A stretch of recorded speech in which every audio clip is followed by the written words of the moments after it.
आज committee report ले हुई है और जो जानकारी हमें कमेटी के माध्यम से मिली है तो जिस तरीके से सारी कार्रवाई कमेटी की हुई उसमें भी पार्शैलिटी की गई, उसमें इंडिपेंडेंट तरीके से सारे जो भी इनपुट्स थे उनको इंक्लूड नहीं किया गया।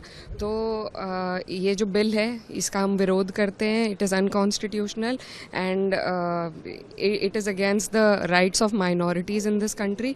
तो बिल्कुल हम लोग इसके शुरू से ही खिलाफ में थे, लेकिन जेपीसी के माध्यम से बहाना दिया गया कि हमारी बातें, हमारे जो विरोध हैं उनको भी संज्ञान में लेकर इंक्लूड किया जाएगा, लेकिन ऐसा नहीं हुआ है। कई डिसेंट नोट्स जो एमपीज़ के हैं, जो लोग जेपीसी में थे, उनको एडिट करके इसमें डाला गया है और जितनी भी उनको चिंता थी उनको ठीक तरीके से रिजॉल्व करके इंक्लूड नहीं किया गया है। So there was no point of the JPC. जिस वजह से जेपीसी बनाई गई थी वो वजह को पूरा नहीं करती है। तो जाहिर सी बात है हम लोग सभी लोग, पूरा विपक्ष इस अनकॉन्स्टिट्यूशनल बिल के विरोध में है। अज़दुद्दीन ओवैसी उन्होंने ये लगातार पहले भी कहा कि ये मुस्लिमों के हकों का हनन करना है, आज भी ये कहा कि अनकॉन्स्टिट्यूशनल है और मुस्लिमों के अधिकारों को उनसे छीनने वाला ये है। आप भी मानते हैं? जी बिल्कुल, 100%। इसमें बहुत सी चीज़ें हैं जिस पर कई बार हम लोगों की भी डिस्कशन आपस में हो चुकी है और ये एक माइनॉरिटी बॉडी है। It is not for anybody else to intervene. ऐसी बहुत से संस्थाएं होती हैं, अलग अलग मज़हबों की अलग अलग संस्थाएं होती हैं जो मज़हब इंडिपेंडेंट हैं अपनी संस्थाओं को अपने हिसाब से चलाने के लिए, लेकिन सिर्फ वक्फ बोर्ड को इस तरीके से उसमें अपनी टांग अड़ाकर और उनकी राइट्स को छीनना वो बिल्कुल गलत है। तो बहुत सी कमेटी होती हैं, गुरुद्वारे की कमेटी होती हैं, अलग अलग मंदिरों की कमेटी होती हैं, तो सब अपने मज़हब के हिसाब से चलती हैं, लेकिन सिर्फ वक्फ पे इस तरीके से हमला करना सरकार के द्वारा ये उचित नहीं है। लोकसभा में जिस तरह से हंगामा हुआ, क्या कोई हंगामा नहीं हुआ है। जिस तरह से आज बिल जो टेबल हुआ है वक्फ बोर्ड बिल, तो जो विपक्ष के सभी जो मेंबर्स थे इस कमेटी में, उनकी कोई भी बात, जो पॉइंट्स रखे गए विपक्ष के सदस्य द्वारा कमेटी में, तो वो नहीं माने गए हैं। और ये मनमाने तरीके से सरकार कहीं ना कहीं ध्यान भटकाने के लिए आखिरी दिन ये बिल लेकर आई है हाउस में, क्योंकि जहां सरकार ने 65,000 करोड़ रुपीस का बजट पेश किया है, वहीं ये लोग किसानों के मुद्दे पे और हमारे जो युवा साथी है उनके मुद्दे में कोई जवाब नहीं दे पा रही है। तो कहीं ना कहीं ध्यान भटकाने की राजनीति को देखते हुए ये बिल आज टेबल हुआ है और किसी भी विपक्ष मेंबर्स की बात में नहीं मानी गई है कमेटी में। Thank you. देखिए, आज जो ये सरकार आखिरी दिन जो रिपोर्ट पेश की है, हम लोगों ने माननीय हमारे नेता राष्ट्रपति अखिलेश यादव जी ने, उनके नेतृत्व में हमने पहले भी इसकी मुखालफत की थी, क्योंकि ये बिल जो है हमारे समाज के लिए नहीं, देश के हित में भी बेहतर नहीं है। और सिर्फ हम इस वजह से इसकी मुखालफत नहीं कर रहे कि बीजेपी ला रही है, सिर्फ बीजेपी इसको थोपना चाहती है और एक वोट की राजनीति के तहत काम कर रही है, जो मेन मुद्दे हैं उसको भटकाना चाहती है। आज भी हमने उसकी पुरजोर तरह से मुखालफत की है।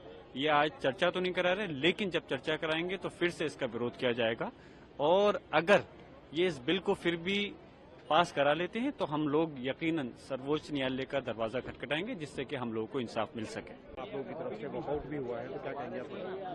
देखिए, बिल के संबंध में जो हम लोगों की सुझाव था, विपक्ष का जो सुझाव था, उसको टोटली इग्नोर किया गया। और टोटली इग्नोर किया गया ये इसलिए किया गया है, बिल को पेश किया गया है कि आज देश के सामने तमाम समस्याएं हैं। आज हमारे किसान की समस्या है, हमारे करोड़ों नौजवानों के रोजगार और सरकारी नौकरी का सवाल है, चीन की जमीन जो हमारे देश की है, चीन ने उसका सवाल है, देश के हमारे सेना के जवानों का सवाल है। इस पर से ध्यान हटाने के लिए इस तरह का बिल लाया गया है। इस बजट में जो बजट पेश हुआ है, इस बजट में किसानों के लिए, जो हमारे देश की आत्मा है, अन्नदाता है, उसके लिए कुछ नहीं है। हमारे देश के जो नौजवान हैं, देश की दौलत है, किसी देश की दौलत हीरा जवाहरात सोना चांदी नहीं हुआ करता, देश की दौलत वहाँ के नौजवान इंसान हैं, उनके लिए कुछ नहीं किया गया। पढ़े लिखे हैं, बेकार हैं, उनके लिए इस बजट में कुछ भी व्यवस्था नहीं है। तो इसलिए इस बजट पर चर्चा न हो पावे, इस बजट की कमियों के बारे में लोगों की जानकारी न दी जाए, इसलिए इस बजट को आनन फानन में लाया गया है, जिसका हम लोगों ने विरोध ही नहीं किया, बहिष्कार किया है और इसका विरोध करते रहेंगे। किसी भी कीमत पर इस बिल को पास नहीं होने देंगे। वो मान जाओ, हम भी मान जाएंगे। तब आपके आगे की लड़ाई लड़ाई लड़ेंगे भैया, कोर्ट में भी लड़ेंगे, वहाँ भी लड़ेंगे, सब जगह लड़ेंगे। जो हमारे ऑनरेबल मेंबर्स ने भी कहा है जॉइंट वर्किंग कमेटी वफ के, मैं उससे एग्री करता हूं। एक बात आप समझिए कि ये वफ का जो बिल लाया जा रहा है, ये सिर्फ और सिर्फ ना सिर्फ अनकॉन्स्टिट्यूशनल है, fundamental rights article 14, article 15, article 29 का ग्रेव वायलेशन है। ये वफ को बचाने के लिए नहीं है, वफ को मुसलमानों से छीनने के लिए, बर्बाद करने के लिए ये बिल लाया जा रहा है। और इसमें जो एडिशनल अमेंडमेंट्स जो बीजेपी और एनडीए ने पेश किए, वो तो उसको और बदतर करता है। आप बताइए कि कैसे मुस्लिम वक्फ प्रॉपर्टीज में नॉन मुस्लिम को मेंबर रखा जाएगा, कैसे आप कलेक्टर एंड अबव ऑफिसर्स को पावर देंगे, कैसे कलेक्टर डिसाइड करेगा कोई वक्फ प्रॉपर्टी है या नहीं, कैसे आप ईवाईक्यू प्रॉपर्टीज को का सेक्शन खत्म कर रहे हैं, कैसे आप लिमिटेशन एक्ट को अप्लाई कर रहे हैं जो हिंदू धर्म के प्रॉपर्टीज के ऊपर, सिख धर्म के और क्रिश्चियन धर्म पर अप्लाई नहीं होता है। तो ये सिर्फ और सिर्फ ये सरकार आइडियोलॉजिकल बुनियाद पर मुसलमानों को अपनी वर्शिप से महरूम करने के लिए, क्योंकि वक्फ मुस्लिम समाज के लिए एक इबादत है, उसको छीनने के लिए ये बिल लाया जा रहा है। हम इसका कंडेम करते हैं। और दूसरे जो JWC में ऐसे स्टेक होल्डर्स को बुलाया गया जिनको भारत के संविधान पे कोई भरोसा नहीं, जिनके ऐसे ऑर्गेनाइजेशन को बुलाया गया जिनके ऑर्गेनाइजेशन के मेंबर्स आतंकवादी केसेस में अरेस्ट हुए हैं, मर्डर चार्जेस उनके ऊपर हैं, ऐसे लोगों को बुलाया गया है और जल्दबाजी में ये JWC की रिपोर्ट को दिया गया है। इसमें जो भी रिकमेंडेशंस है तमाम अपोजिशन पार्टीज ने उसका ओपनली पुरजोर उसकी हमने मुखालिफत की है। और आज स्पीकर साहब से हमने जो मुलाकात की थी, स्पीकर साहब के इंटरवेंशन के ऊपर जो डिसेंट रिपोर्ट्स अपोजिशन MPs के थे जिसको रिडैक्ट कर दिया गया था, उसमें से 70% रिडैक्टेड वर्जन को शामिल करने का स्पीकर साहब ने एश्योरेंस दिया है, जो आज होम मिनिस्टर ने भी उसको कहा है। मगर ये जो बिल लाया जा रहा है ये वफ को बचाने के लिए नहीं, वफ को बर्बाद करने के लिए, मस्जिदों को, दरगाहों को, कब्रस्तान को मुसलमानों छीनने के लिए लाया जा रहा है। और इसका राज्यसभा में भी सबमिट नहीं होने दिया गया और यहाँ भी नहीं हुआ है, जबकि उसकी इजाजत दी गई थी। तो अगर इसके बाद तमाम अपोजिशन के सांसदों ने बाइकआउट किया। अगर अपोजिशन ने ये बात उठाई और उस पर भारत के गृह मंत्री श्री अमित शाह जी ने खड़े होकर कहा कि डिसेंट नोट में अगर ये एतराज है विपक्ष के सांसदों का कि हमारे शामिल नहीं किए गए, तो हमारी पार्टी को कोई एतराज नहीं है, स्पीकर साहब आप इसको शामिल कर सकते हैं। फिर स्पीकर साहब ने कहा कि आपके जो कंसर्न है क्लॉज बाय क्लॉज में जो है उसको हम शामिल कर लेंगे। तो ये स्पीकर का एक डायरेक्शन हो गया जिसको हम भी मान्य है, सबके लिए मान्य, जुड़ जाएगा। अब इसके बाद बहिष्कार किया तो क्या ये संसदीय लोकतंत्र पे कुठाराघात नहीं है? मुझे लगता है कि सरकार के खिलाफ कभी भी जब विपक्ष किसी बात पे वॉकआउट करता है तो सरकार के खिलाफ करता है। Speaker is a custodian of the house. आज उन्होंने जब गृह मंत्री जी ने कह दिया कि हमारी पार्टी को कोई इतराज नहीं, जोड़ दिया जाए, और स्पीकर साहब ने उस पर फैसला कर दिया, तो ये नई परंपरा किया है जो आज नई परंपरा इस तरह से कांग्रेस रोज कर रही है। आप किस तरह से देखते हैं? लगातार विरोध हो रहा है और अनकॉन्स्टिट्यूशनल से कहा जा रहा है, माइनॉरिटी के अधिकारों को छीनने वाला बताया जा रहा है। देखिए, ये बिल्कुल झूठ है जो आज अपोजिशंस ने लेड बाय कांग्रेस पार्टी, जिनका मतलब ही है इस वक्फ अमेंडमेंट बिल 2024 के जो 44 अमेंडमेंट्स है उसको एक फॉल्स नैरेटिव बना करके देश के मुसलमानों के साथ फिर से एक बार उनको एक मतलब दरकिनार करने का जो असली मुद्दे है, असली मुद्दे को उन्होंने दरकिनार करते हुए केवल एपीजमेंट और वोट बैंक पॉलिटिक्स को उनका मकसद जो है वो मकसद को सामने रखते हुए जो भी स्टेटमेंट उनका आया है ये बिल्कुल मतलब ये देश के हित के खिलाफ है और जो भी हमारे 38 मीटिंग्स दिल्ली में हुए हैं, सिटिंग्स, उसमें सबसे ज़्यादा मौका उन लोगों को मिला, सबसे ज़्यादा हमने उनको सुना। हर एक अमेंडमेंट्स के ऊपर उनका हमने रिपीटेडली उनको सुना, सभी स्टेक होल्डर्स को हमने सुना है। आफ्टर ऑल डिस्कशंस एंड डिलिबरेशंस हमने फाइनल रिपोर्ट प्रस्तुत किया है, उसमें उनका डिसेंट नोट आया है। डिसेंट नोट का भी जो कॉन्स्टिट्यूशनल डिसेंट नोट से जो भी हमारा भी कुछ इश्यूज था, अगर वो सही लगा तो समिति ने उसको ऊपर ग्रीन नोट दिया है और हम आज फाइनल रिपोर्ट हमने स्पीकर को दे दिया था और आज लोकसभा के कार्यसूची में वो सम्मिलित हुआ और लोकसभा में हमने वो रिपोर्ट को और इस बिल के संशोधन के जुड़ा हुआ विषय को हमने आज माननीय हमारे जो अध्यक्ष है जेपीसी का अध्यक्ष के जरिए हमने लोकसभा में आज उसको पेश किया है।